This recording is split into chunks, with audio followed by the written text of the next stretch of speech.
Assalamu alaikum dear student, how are you? Class 10 subject computer science, unit number 2, lecture number 4. lecture number 4, unit number 2. आज के इस lecture में student हम जो topic discuss करेंगे वो दो टॉपिक हैं, बेसिक स्टेटमेंट्स और ऑपरेटर्स इन बेसिक्स। बेसिक के अंदर स्टेटमेंट्स का क्या यूज़ है और बेसिक के अंदर ऑपरेटर का क्या यूज़ है, ये पेज नंबर 27 से लेकर पेज नंबर 31 तक हम ये डिस्कस करेंगे। स्टूडेंट, लेक्चर नंबर 3 में जो टॉपिक हमने डिस्कस किए थे वो rule for naming variables in basics, कि बेसिक के अंदर वेरिएबल को नेमिंग किस तरीके से की जाती है उसके लिए स्पेशल किस्म के रूल थे। हमने कल उसको डिस्कस किया था। फिर हमने डिस्कस किया type declaration character. Type declaration character को डिस्कस करने के बाद हमने डिस्कस किया था टाइप्स ऑफ वेरिएबल्स, और फिर हमने डिस्कस किया था कांस्टेंट्स, और लास्ट का जो हमारा टॉपिक था वो था बेसिक कमांड्स, कि कौन कौन सी कमांड हैं जो बेसिक के अंदर प्रोग्राम राइट करने के लिए, एडिट करने के लिए, डिलीट करने के लिए यूज़ की जाती थी। ये कल का लेक्चर था जिसके टॉपिक थे। आज का जो हमारा लेक्चर है lecture number 4, lecture number 4 unit number 2 के दो टॉपिक हम डिस्कस करेंगे, बेसिक स्टेटमेंट्स और computers in operators in basics.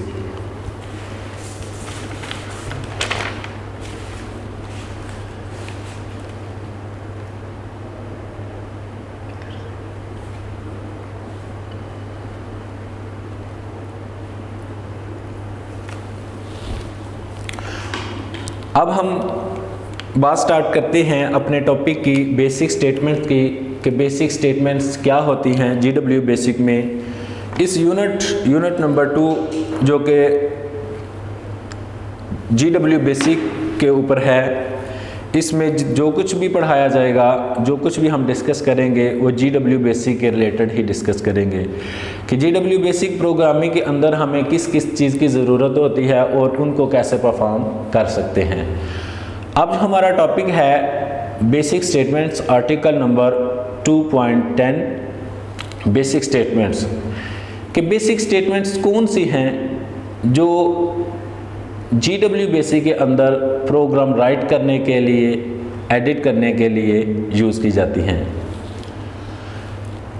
Here are some commonly used statements of basic language। Basic language की कॉमनली यूज होने वाली जो स्टेटमेंट हैं हम उनको डिस्कस करते हैं। Article 2.10.1 and statements. And statement का जीडब्ल्यू बेसिक के प्रोग्राम के अंदर क्या फंक्शन है, ये क्या काम करती है end statement. This statement is used to terminate program execution. ये जो एंड स्टेटमेंट है ये प्रोग्राम की एग्जीक्यूशन को टर्मिनेट करने के लिए यूज़ होती है। हम प्रोग्राम स्टार्ट करते हैं, प्रोग्राम को जब लिखते हैं उसमें एडिटिंग करने के बाद लास्ट पे जो हम एक स्टेटमेंट यूज़ करते हैं वो एंड स्टेटमेंट यूज़ करते हैं, वो हम अपने प्रोग्राम की एग्जीक्यूशन को टर्मिनेट करने के लिए यूज़ करते हैं। Close all files and return to the command level. ये एंड स्टेटमेंट क्या करती है कि जितनी भी फाइल होती हैं उनको क्लोज कर देती है और दोबारा कमांड लेवल पर रिटर्न हो जाती है। इसका सिंटैक्स देखें, लिखा हुआ है END, just and. And statement जब प्रोग्राम में हम यूज़ करते हैं तो हमारे प्रोग्राम की जो एग्जीक्यूशन है वो टर्मिनेट हो जाती है। नेक्स्ट जो हम स्टेटमेंट जिस पे बात करते हैं वो है article article 2.10.2 RAM statements. RAM stand for remarks. ये रिमार्क्स के लिए स्टेटमेंट हम यूज़ करते हैं REM. This is a non executable statement. And statement की तरह ये रैम स्टेटमेंट नॉन एग्जीक्यूटेबल है। एंड स्टेटमेंट जो है वो एग्जीक्यूटेबल है, जबकि रैम स्टेटमेंट जो है ये नॉन एग्जीक्यूटेबल स्टेटमेंट है। End is used to add explanatory remarks in the program. Program के अंदर बाद औकात रिमार्क्स को लिखने के लिए इस रैम स्टेटमेंट का यूज़ किया जाता है। इसका सिंटैक्स देखें, रैम रिमार्क्स। रैम स्टेटमेंट को यूज़ करेंगे और अपने रिमार्क्स जो हैं वो राइट कर देंगे, या सिंपली हम रिमार्क्स जो हैं वो लिख देंगे। इसकी एग्जाम्पल से वजाहत देखते हैं।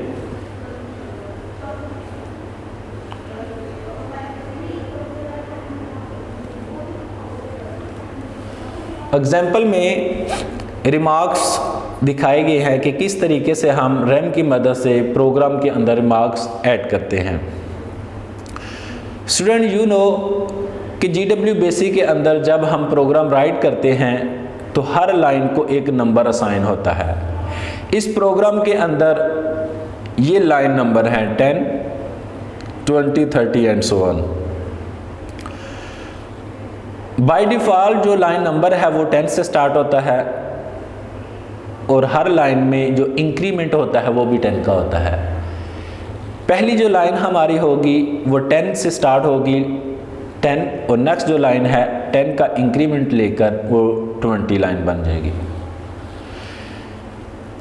रिमार्क्स आप प्रोग्राम में कहीं भी ऐड कर सकते हैं। ये जो रैम स्टेटमेंट है इसका यूज़ आप प्रोग्राम में कहीं भी यूज़ कर सकते हैं। REM, this program calculates the average of two numbers. कि ये जो हमारा प्रोग्राम है, इस प्रोग्राम में हम क्या करने जा रहे हैं, दो नंबर्स की एवरेज निकालने के लिए हमने ये प्रोग्राम राइट किया है। नेक्स्ट, लाइन नंबर 50 में और रिमार्क्स जो है वो ऐड किया गया है। जैसा कि हमने सिंटैक्स में ऊपर देखा कि रैम स्टेटमेंट लिखकर अपना रिमार्क्स लिख देते हैं। हमने रैम स्टेटमेंट लिखी और अपने रिमार्क्स लिख दिए। और दूसरी तरीके से हम क्या कर सकते हैं, सिंपली अपने जो रिमार्क्स हैं वो लिखेंगे डिस्प्ले द एवरेज। कि इस प्रोग्राम की जो एवरेज है उसको डिस्प्ले करने के लिए हम ये प्रोग्राम राइट कर रहे हैं। जैसा कि हमने रिमार्क्स में रैम स्टेटमेंट से पहले एंड स्टेटमेंट के बारे में डिस्कस किया, तो स्टूडेंट्स देखें ये प्रोग्राम जब हमने स्टार्ट किया उसमें मुख्तलिफ हम इनपुट डालते रहे, वैल्यूज़ असाइन करते रहे। लास्ट में हमने जब इस प्रोग्राम को टर्मिनेट करना है तो हमने एंड स्टेटमेंट का यूज़ किया। तो इस तरीके से जब हम एंड स्टेटमेंट का यूज़ करते हैं तो हमारा प्रोग्राम टर्मिनेट हो जाता है। In this program line 10 and line 50 are non-executable। इस प्रोग्राम के अंदर जो लाइन 10 है और लाइन 50 है ये नॉन एग्जीक्यूटेबल लाइन्स हैं। बाकी जितनी भी लाइन है वो एग्जीक्यूटेबल है। हर लाइन में जो वैल्यू साइन है उसका कोई ऑब्जेक्ट है, वो किसी न किसी तरीके से इस प्रोग्राम को एग्जीक्यूट करने के लिए, उसकी आउटपुट निकालने के लिए हेल्प करती है।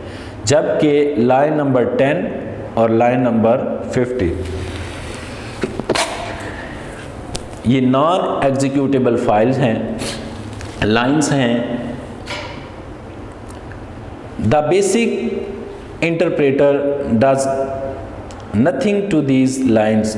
जो बेसिक का इंटरप्रेटर है इन दोनों लाइनों के बारे में कुछ भी परफॉर्म नहीं करेगा, जस्ट इसके जो रिमार्क्स हैं वो डिस्प्ले किए जाएंगे। They are not translated. ये जो दोनों लाइनें हैं, लाइन 10 और लाइन 50, इनको ट्रांसलेट नहीं किया जाएगा। नेक्स्ट जो हम जिस स्टेटमेंट पे बात करने लगे हैं वो है statement stop. Article 2.10.3 stop statement. Stop statement जो है ये प्रोग्राम के अंदर क्या किरदार अदा करती है, अब हम इसको डिस्कस करते हैं। This statement is used to terminate program execution temporarily. इस स्टेटमेंट को प्रोग्राम की जो एग्जीक्यूशन है उसको टर्मिनेट करने के लिए यूज़ किया जाता है, मगर वो टेम्पोरेरीली। एंड स्टेटमेंट को हम परमानेंटली टर्मिनेट के लिए यूज़ करते हैं, जबकि स्टॉप स्टेटमेंट को हम प्रोग्राम के अंदर प्रोग्राम की एग्जीक्यूशन को टर्मिनेट के लिए ही यूज़ करते हैं, मगर temporarily. And returns to command level, और कमांड लेवल पे हम चले जाते हैं। इसका सिंटैक्स भी देखें, सिंपली स्टॉप। इसकी वजाहत देखते हैं। Stop statements may be used anywhere in program to terminate execution of the programme.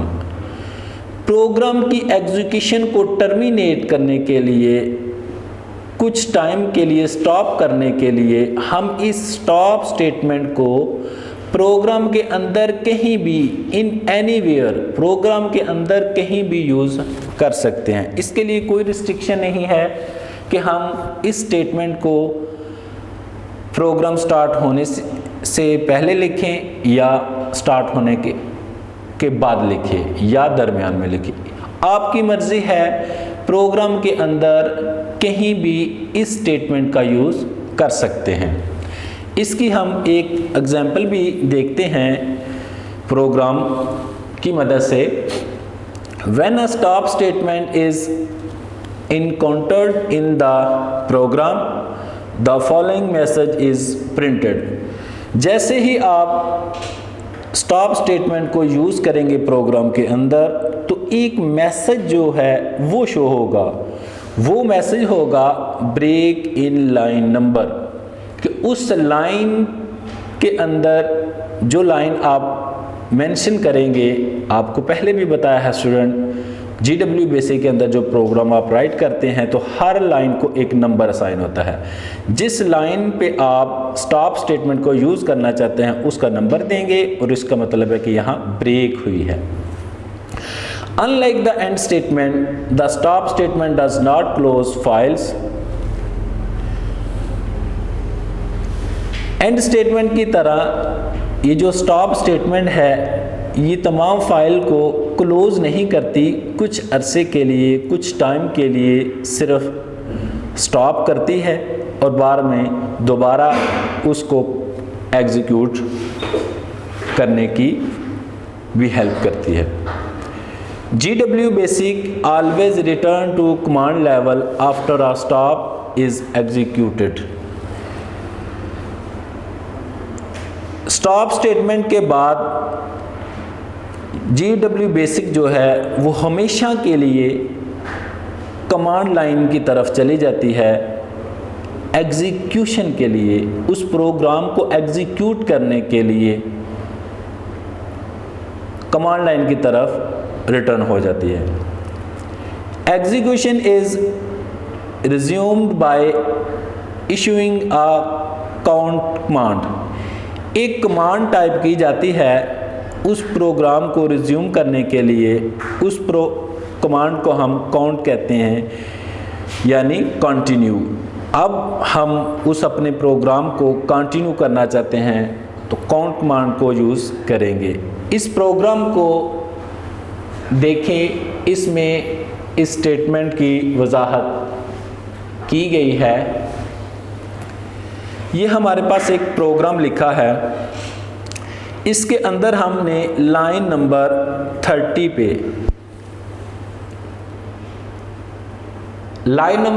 पे स्टॉप स्टेटमेंट को यूज़ किया है और फिर हमने अपने प्रोग्राम को दोबारा लाइन 40 से उसमें एडिटिंग की है और अपने प्रोग्राम को कंप्लीट किया है, एंड किया है। रन करने के बाद आप देखें कि आपको मैसेज मिला है break in line number 30। Line number 30 पे ब्रेक हो चुका है। नेक्स्ट ओके प्रिंट लिया जाएगा, तो आपको इस स्टॉप स्टेटमेंट से पहले जितने भी ऑपरेशन परफॉर्म हुए हैं उनकी तो प्रिंट आपको मिल जाएगी, लेकिन स्टॉप स्टेटमेंट के बाद जो ऑपरेशन परफॉर्म हुए हैं उनकी आउटपुट नहीं मिलेगी। उस ऑपरेशन का रिजल्ट हासिल करने के लिए हम एक कमांड यूज़ करेंगे, जैसा कि ऊपर भी दिखाया गया है, काउंट कमांड, यानी कंटिन्यू करने के लिए। उसको कंटिन्यू करेंगे तो फिर जो स्टॉप स्टेटमेंट के बाद जो हमने ऑपरेशन परफॉर्म करने के लिए प्रिंट लेनी थी उसका आउटपुट हमें मिलेगा, वो प्रिंट हो चुका है। नेक्स्ट हम बात करते हैं ऑपरेटर्स पे। ऑपरेटर्स क्या होते हैं, ये किस तरीके से काम करते हैं।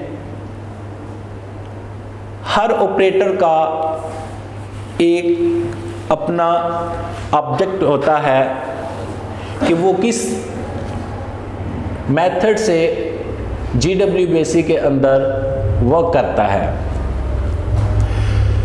आर्टिकल 2.11 ऑपरेटर्स इन बेसिक के अंदर जो ऑपरेटर्स यूज़ होते हैं, अब हम उनको डिस्कस करते हैं। Operators are symbols. जो ऑपरेटर्स हैं वो सिंबल्स होते हैं, वो अलामतें होती हैं। Which are use to perform certain operation, जो कि ऑपरेशंस को परफॉर्म करने के लिए, जो ऑपरेशंस दिए जाते हैं उनको परफॉर्म करने के लिए किस पर, ऑन डाटा, उस दिए गए डाटा पर वो ऑपरेशन परफॉर्म करने के लिए यूज होते हैं। These include arithmetic operators, relational operators, logical operators and assignment operators। जो ऑपरेटर हम यहाँ डिस्कस करेंगे उनमें अरिथमेटिक, रिलेशनल, लॉजिकल और असाइनमेंट ऑपरेटर हैं। अरिथमेटिक ऑपरेशन को पहले डिस्कस करते हैं। Article 2.11.1 arithmetic operators. Arithmetic operators के अंदर कौन कौन से ऑपरेशन हम परफॉर्म कर सकते हैं, आप इससे पहले भी जानते होंगे। प्लस, माइनस, मल्टीप्लिकेशन और एडिशन, इसके लिए ऑपरेशन हम यूज़ करते हैं।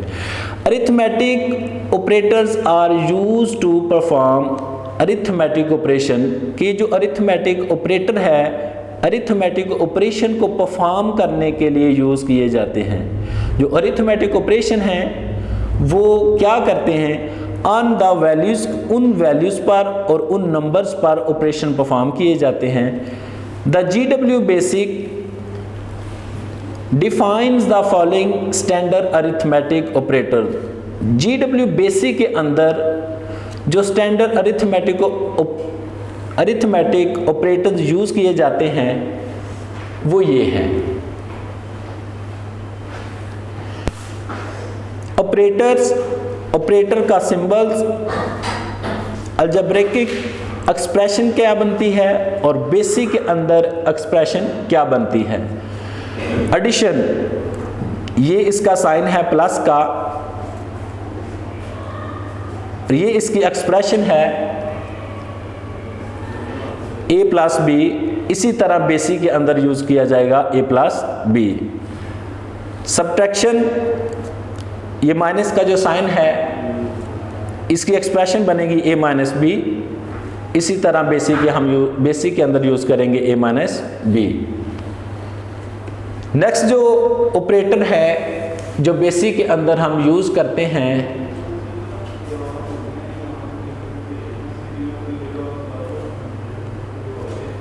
मल्टीप्लिकेशन। यू नो कि मल्टीप्लिकेशन ज़रब को कहते हैं, इसकी एक्सप्रेशन बनेगी a मल्टीप्लाई बाय b, और इसी तरह बेसिक के अंदर हम a multiply by b use करेंगे, मगर इसका साइन ये वाला यूज़ करेंगे। डिवीजन के लिए ये स्लैश का सिंबल हम यूज़ करते हैं, इसको हम फॉरवर्ड स्लैश भी कहते हैं, a स्लैश b यानी a डिवाइडेड बाय b, ये इसका एक्सप्रेशन है, और इसी तरह हम बेसिक के अंदर इसको यूज़ करते हैं। नेक्स्ट एक्सपोनेंट, ये इसका सिंबल है, और इसको पावर, किसी भी अदद की पावर लिखने के लिए यूज़ किया जाता है, इसीलिए इसको एक्सपोनेंट भी कहते हैं। GW बेसिक के अंदर इसका यूज़ इस तरीके से करते हैं, a exponent n। Next negation, ये इसका सिंबल है, इस तरीके से इसकी एक्सप्रेशन बनेगी, और इसी तरह बेसिक के अंदर इसकी एक्सप्रेशन बनेगी। Modulus, mod a mod b और a मॉड b दोनों में अलजेब्रिक एक्सप्रेशन और बेसिक एक्सप्रेशन दोनों में सेम मेथड से ही यूज़ किया जाएगा। इंटीग्रल डिवीजन, यहाँ भी एक स्लैश सिंबल यूज़ हुआ है, इसको हम बैक स्लैश कहते हैं, और डिवीजन के लिए जो हम यूज़ करते हैं उसको फॉरवर्ड स्लैश कहते हैं।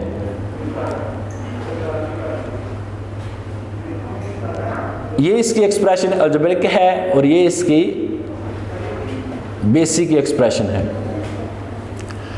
अब हम बात करते हैं रिलेशनल ऑपरेटर्स पर।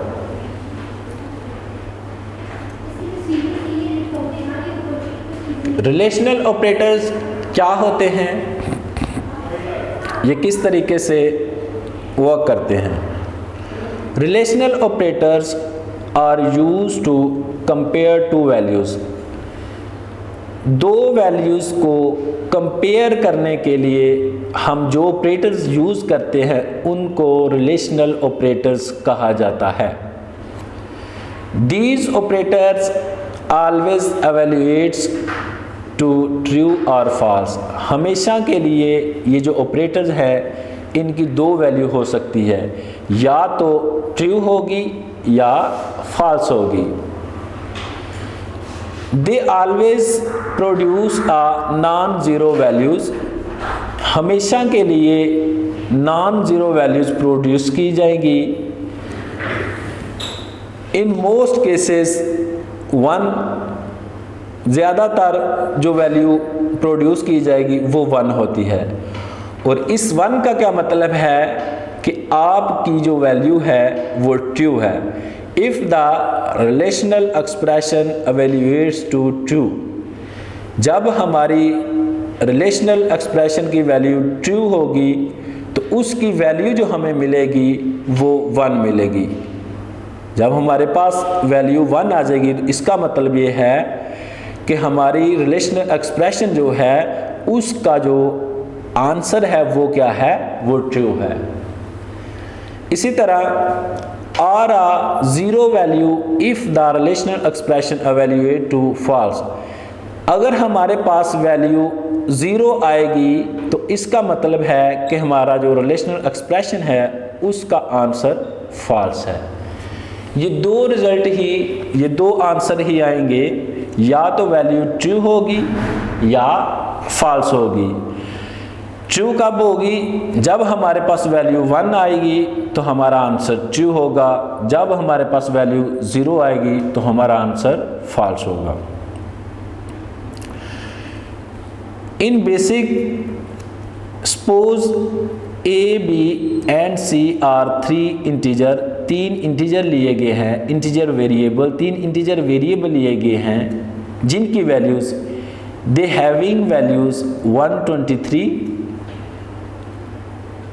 215 एंड 123 रिस्पेक्टिवली। देन यानी ए की वैल्यू 123, बी की वैल्यू 215 एंड सी की वैल्यू 123 है। इनके ऊपर हम रिलेशनल ऑपरेटर्स को यूज करके देखते हैं कि इनका आंसर कैसे गेट किया जाता है। ऑपरेशंस, इनका सिंबल, इनकी एक्सप्रेशन क्या बनेगी और एवेल्यूएट होने के बाद उसका रिजल्ट क्या होगा। इक्वल टू कंपैरिजन, दो वैल्यू को कंपेयर करने के लिए इक्वल का साइन हम यूज जब करेंगे तो जो एक्सप्रेशन हम यूज करने लगे हैं ए और सी की, इसका मतलब ये है ए की वैल्यू सी के इक्वल है, ए की वैल्यू भी 123 है और सी की वैल्यू भी 123 है। तो इसका मतलब ये है जो हमारा एवेल्यूएशन होगी उसका आंसर आएगा ट्रू, जो कि नॉन जीरो है, जो कि नॉन जीरो है। नॉन जीरो मीन यानी कि ये वैल्यू आएगी 1 क्यों आएगी? इसका आंसर है ट्रू। इसी तरह लेस देन, जब इस सिंबल को यूज किया जाएगा, इसकी एक्सप्रेशन बी और ए के दरमियान कंपैरिजन करते हैं। B less than A, B की वैल्यू है 215 और सी की वैल्यू है 123। 215 ग्रेटर देन है और 123 जो है ये स्मॉल है। तो इसमें जो एक्सप्रेशन दिया है कि b की वैल्यू a की वैल्यू से छोटी है या कम है, इसका मतलब है कि इसका आंसर जो एवेल्यूएशन होगा वो फॉल्स होगा, क्योंकि b की वैल्यू तो a की वैल्यू से बड़ी है। तो उसने कंपेयर जो किया है एक्सप्रेशन में, वो ये कहा है कि b की वैल्यू a से छोटी है, लिहाजा हमारा जो आंसर है वो फॉल्स होगा और उसके लिए जो वैल्यू मिलेगी वो मिलेगी 0। जब फॉल्स आंसर मिले तो वैल्यू 0, जब ट्रू आंसर मिले तो वैल्यू नॉन जीरो यानी 1। ग्रेटर देन, ये इसका सिंबल है a ग्रेटर देन c।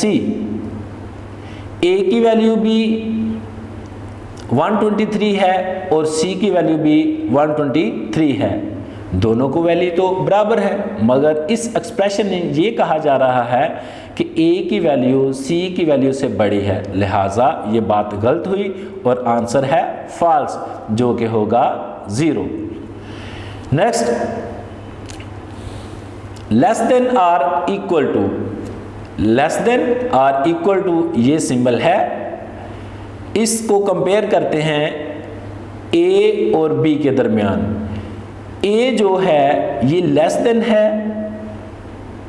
या इक्वल है b के, यानी a की दो वैल्यू हो सकती है, या तो वो b के इक्वल है या a से छोटा है। यू नो, आपको पता है कि हमने a की वैल्यू 123 ली है और b की वैल्यू जो है, b की वैल्यू वो है 215। तो इसका मतलब ये कि इसका आंसर होगा ट्रू, कि a की जो वैल्यू है वो लेस देन है b की वैल्यू से, लिहाजा उसको जो वैल्यू मिलेगी वो नॉन जीरो यानी 1। जब आंसर ट्रू होगा तो वैल्यू 1 मिलेगी। Greater than or equal to, ये इसका सिंबल है greater than or equal to. b less than a greater than or equal to B, A greater than है या इक्वल है बी के, तो ये तो फॉल्स होगा, क्योंकि ए की वैल्यू बी की वैल्यू से छोटी है, कम है, लिहाजा ये एक्सप्रेशन जो अब एवेल्यूएशन होगी तो इसका आंसर होगा फॉल्स और जिसकी वैल्यू मिलेगी 0। नॉट इक्वल टू, ये इसका सिंबल है जो नॉट इक्वल टू के लिए यूज किया जाता है। ए नॉट इक्वल टू बी, यानी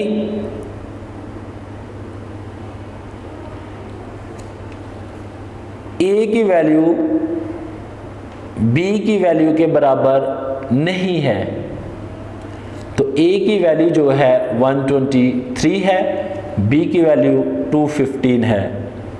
तो ये बात तो ठीक है कि ए की वैल्यू बी के तो इक्वल नहीं है, नॉट इक्वल टू, तो लिहाजा हमारा जो एक्सप्रेशन है उसका जो एवेल्यूएशन के बाद रिजल्ट आएगा वो आएगा ट्रू, नॉन ज़ीरो वैल्यू यानी 1 की वैल्यू है। ये थे रिलेशनल ऑपरेटर्स जिनके हमने मुख्तलिफ एक्सप्रेशन देखे, एवेल्यूएट करने के बाद उनका रिज़ल्ट देखा कि ये दो वैल्यू के दरमियान दो नंबर को कंपेयर करने के लिए रिलेशनल ऑपरेटर का हम यूज़ करते हैं। नेक्स्ट हम बात करते हैं लॉजिकल ऑपरेटर्स पे। लॉजिकल ऑपरेटर्स क्या होते हैं, ये कैसे काम करते हैं GW बेसिक के अंदर। Article 2.11.3 logical operators. Logical operators let us combine simple condition, simple condition को कंबाइन करने के लिए लॉजिकल ऑपरेटर्स यूज करते हैं टू कंस्ट्रक्ट बनाने के लिए मोर कॉम्प्लेक्स वन, ज़्यादा पेचीदा चीज़ें बनाने के लिए। By condition we mean an expression evaluating to true और फॉल्स, कि जब हमारी एक्सप्रेशन बड़ी होती जाएंगी उसको एवेल्यूएट करेंगे तो उसका आंसर ट्रू होगा या फॉल्स होगा। एक्सप्रेशन में कम्प्लेक्सिटी लाते हुए ये चेक किया जाएगा कि इसका आंसर ट्रू है या फॉल्स है। There are 3 basic logical operators in BASIC. BASIC के अंदर बुनियादी तौर पर 3 किस्म के लॉजिकल ऑपरेटर्स का यूज़ किया जाता है, जो कि ये हैं एंड, आर और नॉट। ये 3 किस्म के ऑपरेटर्स हैं जो कि बेसिक के अंदर यूज़ किए जाते हैं। The first logical operator and, कि इस एंड लॉजिकल ऑपरेटर का यूज़ कैसे किया जाता है। व्हेन कंबाइन 2 कंडीशन, जब हम 2 कंडीशन को कंबाइन करते हैं टू एवेल्यूएट करने के लिए टू ट्रू दुरुस्त, if both the condition are true, अगर हम उसको ट्रू एवेल्यूएट करने के लिए 2 कंडीशन को कंबाइन करते हैं तो इसका मतलब ये है कि जब तक दोनों कंडीशंस ट्रू होंगी तब ही हमारी एवेल्यूएशन ट्रू होगी। सपोज करें कि आप 2 वैल्यू लेते हैं ए और बी की, तो एंड ऑपरेशन तब आपको ट्रू वैल्यू देगा जब ए और बी दोनों की वैल्यू क्या होगी आपके पास, ट्रू। एंड ऑपरेटर से हमें क्या पता चला कि जब दोनों कंडीशन ट्रू होंगी तो हमें जो एवेल्यूएशन रिजल्ट मिलेगा वो भी ट्रू मिलेगा। Otherwise it evaluate to false, बाकी किसी भी कंडीशन से, बाकी किसी भी हालत में इसका जो आंसर है वो फॉल्स होगा। The second logical operator or, जो दूसरा लॉजिकल ऑपरेटर है वो है or operator. When combine 2 conditions evaluate to true if any one of the condition is true. जब हम दो कंडीशन को एवेल्युएट करते हैं, उसका आंसर ट्रू तब होगा अगर उन दोनों में से किसी एक कंडीशन का आंसर ट्रू होगा। जब दोनों कंडीशन में से किसी एक कंडीशन का आंसर ट्रू होगा तो हमें जो एवेल्युएटेड आंसर मिलेगा वो ट्रू मिलेगा। अदरवाइज बाकी किसी भी हालत में एवेल्युएट्स टू फॉल्स, बाकी किसी भी सूरत में आपको एवेल्युएशन के बाद फॉल्स का रिजल्ट मिलेगा। Similarly the third logical operator not when apply to a condition reverse the result. जब हम नॉट ऑपरेटर को किसी कंडीशन पे अप्लाई करते हैं तो ये रिवर्स रिजल्ट प्रोवाइड करता है। इसकी हम एग्जाम्पल देखते हैं। ये एक टेबल दिखाया गया है जिसके अंदर लॉजिकल ऑपरेटर का यूज़ किया गया है।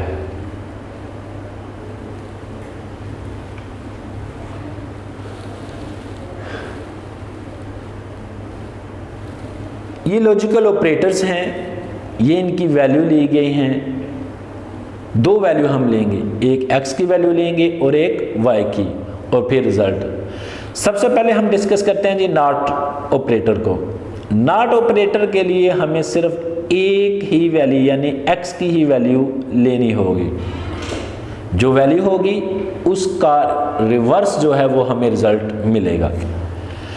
अगर x की हम वैल्यू लेते हैं ट्रू, तो जब नॉट ऑपरेटर को यूज करेंगे नॉट x, तो इसकी ट्रू की वैल्यू बन जाएगी फॉल्स। अगर हम नॉट की वैल्यू फॉल्स लेते हैं तो जब नॉट ऑपरेटर को यूज करेंगे तो ये फॉल्स ट्रू बन जाएगा। जैसा कि पहले भी बताया गया है कि नॉट ऑपरेटर का जैसे ही यूज करेंगे उस वैल्यू का रिवर्स आपको रिजल्ट मिलेगा। तो ट्रू का रिवर्स फॉल्स, फॉल्स का रिवर्स ट्रू। नेक्स्ट हम बात करते हैं एंड ऑपरेटर पे। हमने जाना कि एंड ऑपरेटर जो है ये तब हमें ट्रू आंसर देगा, तब ट्रू रिजल्ट देगा जब दोनों कंडीशन, इधर हम कंडीशन दो ले रहे हैं x और y, जब दोनों कंडीशन ट्रू होंगी तो एंड ऑपरेटर जो है वो आपको ट्रू रिजल्ट देगा। बाकी किसी भी सूरत में इसका आंसर ट्रू नहीं होगा। ट्रू x की वैल्यू, ट्रू y की वैल्यू और एंड ऑपरेटर को यूज किया तो इसका रिजल्ट ट्रू मिला। x की वैल्यू तो ट्रू है, y की वैल्यू फॉल्स है, तो एंड ऑपरेटर का यूज करेंगे तो फॉल्स, क्योंकि हमने ये देखा है कि एंड ऑपरेटर सिर्फ दोनों कंडीशन के ट्रू होने से ही ट्रू होगा, बाकी किसी भी कंडीशन में ये ट्रू नहीं होगा। x की वैल्यू फॉल्स और y की वैल्यू ट्रू ली है तो आंसर फिर भी फॉल्स होगा। x की वैल्यू फॉल्स, y की वैल्यू फॉल्स, तो आंसर फिर भी फॉल्स होगा। अब हम बात करते हैं आर ऑपरेटर पे। हमने आर ऑपरेटर के बारे जाना कि दो कंडीशन दी हों, दोनों में से किसी एक कंडीशन का आंसर भी ट्रू आ जाए या दोनों का आंसर ट्रू आ जाए तो हमारा आर ऑपरेटर जो है हमें ट्रू वैल्यू देगा। x की वैल्यू ट्रू, y की वैल्यू ट्रू, आंसर मिला ट्रू। x की वैल्यू ट्रू, y की वैल्यू फॉल्स, आंसर मिला ट्रू, क्योंकि कोई एक वैल्यू तो है जो ट्रू है दोनों कंडीशन में से। x की वैल्यू फॉल्स, y की वैल्यू ट्रू, आंसर मिला ट्रू, क्योंकि कोई एक वैल्यू तो है जो कि y की वैल्यू है वो ट्रू है, आंसर हमें मिलेगा ट्रू। x की वैल्यू फॉल्स, y की वैल्यू फॉल्स, तो आंसर हमें मिलेगा फॉल्स। ये थे लॉजिकल ऑपरेटर्स जिनको हमने एक टेबल के ज़रिए मुख्तलिफ वैल्यू असाइन करते हुए अंडरस्टैंड किया। अब हम बात करते हैं article 2.11.4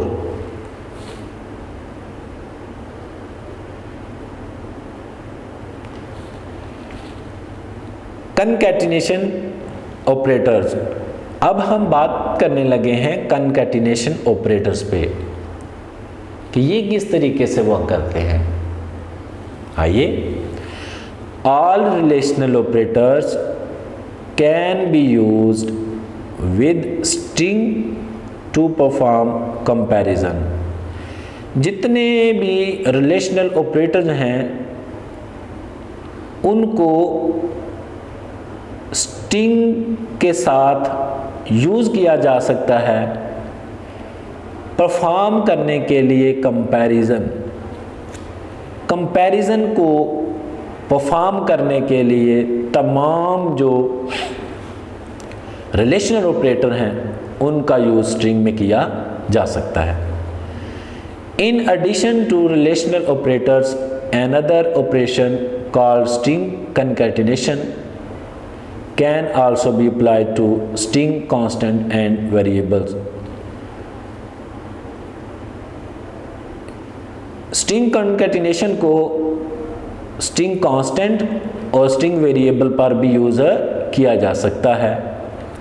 the symbol for string concatenation operation is plus and it joins two strings. ये जो प्लस का साइन है, ये प्लस का जो सिंबल है, ये कंकैटिनेशन ऑपरेशन के तौर पर यूज़ होगा और दो वैल्यू को ज्वाइन करेगा। हम इसके लिए एक प्रोग्राम देखते हैं, ओके ऑटो।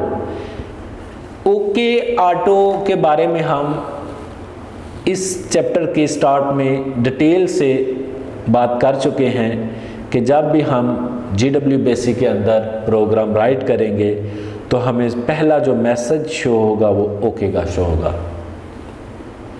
नेक्स्ट जो हम प्रोग्राम राइट करेंगे, अगर हम ऑटो की कमांड लिख देते हैं तो इसका मतलब है जब भी हम जो लाइन लिखेंगे उसके बाद जो अगली लाइन होगी उसको लाइन नंबर ऑटोमेटिकली असाइन किया जाएगा। बाय डिफ़ॉल्ट जो लाइन नंबर हैं वो 10 से शुरू होते हैं और 10 का इंक्रीमेंट लेके 10, 20, 30 and so on.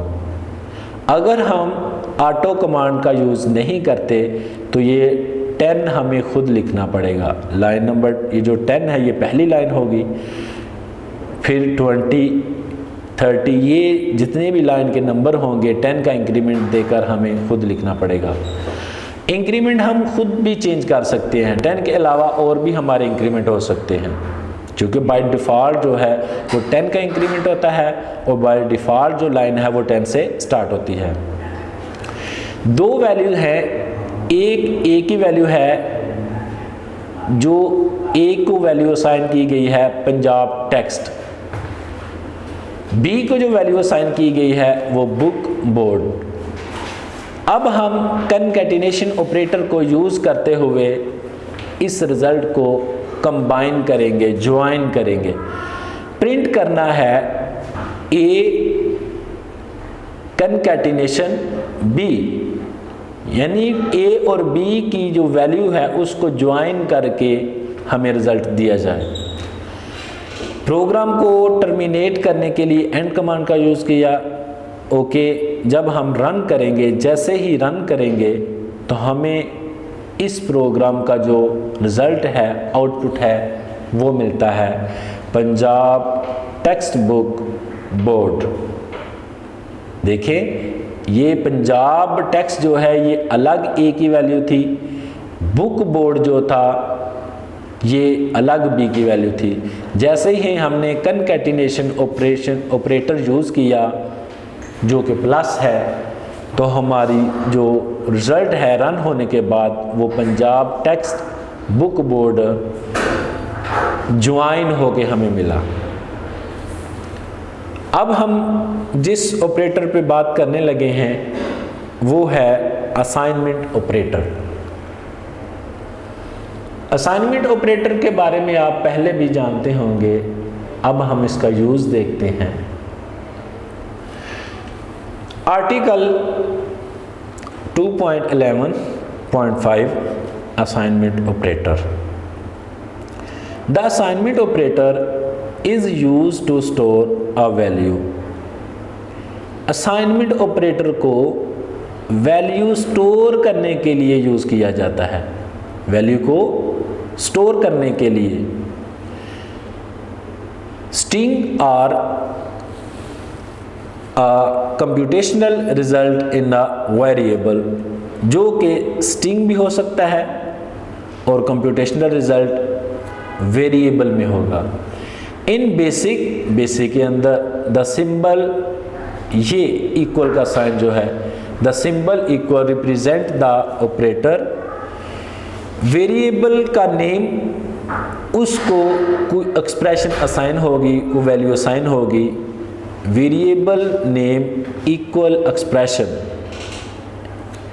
Where expression may be numeric और स्ट्रिंग एक्सप्रेशन।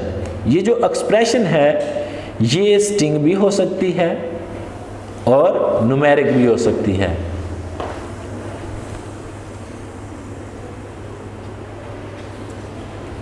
ये देखें, ए को वैल्यू असाइन हुई है, ए को वैल्यू स्टोर हुई है 10, जो कि न्यूमेरिक वैल्यू है।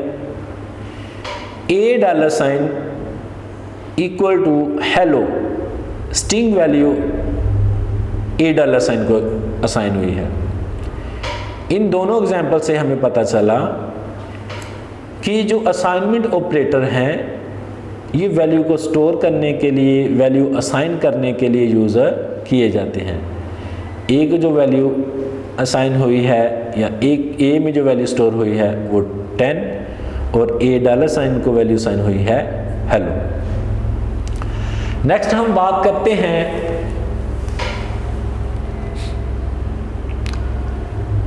ऑपरेटर्स प्रेसिडेंस, कि ऑपरेटर की प्रेसिडेंस क्या है, किस ऑपरेटर को पहले यूज़ किया जाए, किस को बाद में यूज़ किया जाए। प्रेसिडेंस को समझने के लिए आप एक एग्जांपल देखें, बल्कि आप रूटीन वाइज जब बैंक में जाते हैं तो ये देखते हैं, एक तो बैंक के अंदर लाइन लगी हुई है, कतार बनी हुई है। लाइन में जो पहला शख्स होगा उसको पहले सर्विस प्रोवाइड की जाएगी, फिर दूसरे को प्रोवाइड की जाएगी। अचानक आप देखते हैं कोई शख्स आता है, वो बाद में आता है मगर उसको पहले सर्विस दी जाती है। इसका मतलब ये है कि उसको प्रेसिडेंस ज़्यादा मिल रही है। या बाद औक़ात हम देखते हैं लेडीज़ और जेंट्स कतारों में खड़े होते हैं, तो जेंट्स की निस्बत लेडीज़ को हाई प्रेसिडेंस दी जाती है और ये कहा जाता है कि जो लेडीज़ हैं, वीमेन हैं, वो पहले सर्विस उनको मिलेगी। तो इस तरीके से आप समझ के होंगे कि हाई प्रेसिडेंस और लो प्रेसिडेंस क्या है। इसी तरह GW बेसिक के अंदर जब हम ऑपरेटर यूज़ करेंगे तो ऑपरेटर को, किस ऑपरेटर को हाई प्रेसिडेंस मिलेगी और किस ऑपरेटर को लोएस्ट प्रेसिडेंस मिलेगी। इस टेबल में गौर से देखते हैं।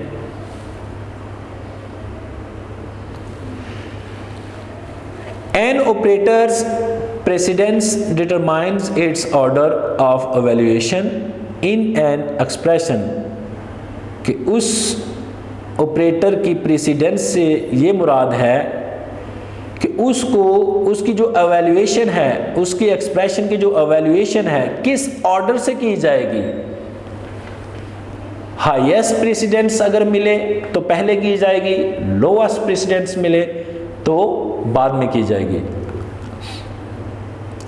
ये ऑपरेटर दिए गए हैं और ये इनकी प्रेसिडेंस दी गई है।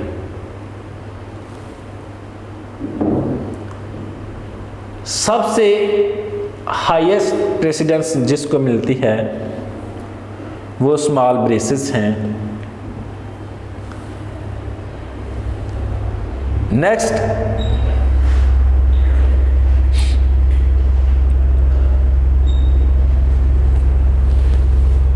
इसी तरतीब से हाईएस्ट प्रेसिडेंस से लोएस्ट प्रेसिडेंस मिल रही है।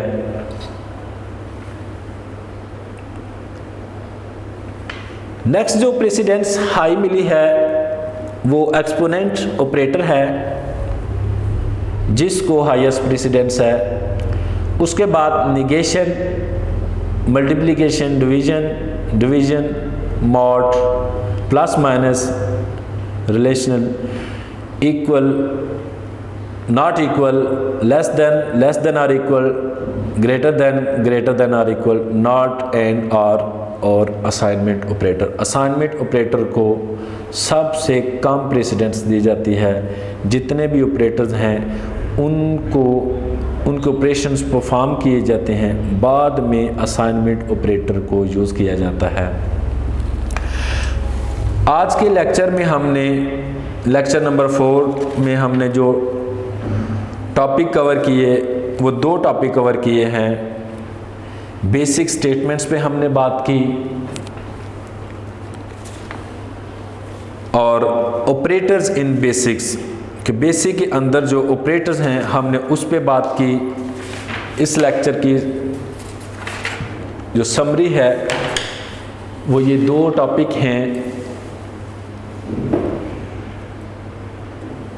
आज के लेक्चर में हम इस लेक्चर नंबर 4 में जो यूनिट नंबर 2 का है, पेज नंबर 27 से लेके पेज नंबर 31 तक हमने 2 टॉपिक डिस्कस किए हैं, बेसिक स्टेटमेंट्स और ऑपरेटर्स इन बेसिक्स। आज के लेक्चर में इतना ही। नेक्स्ट लेक्चर के लिए अल्लाह हाफिज। वीडियो पसंद आई तो लाइक करें, अपनी राय कमेंट करें। ऐसे ही मजीद वीडियोस के लिए हमारा चैनल सब्सक्राइब करें और बेल का आइकन दबाएं ताकि आपको हर वीडियो का नोटिफिकेशन मिलता रहे।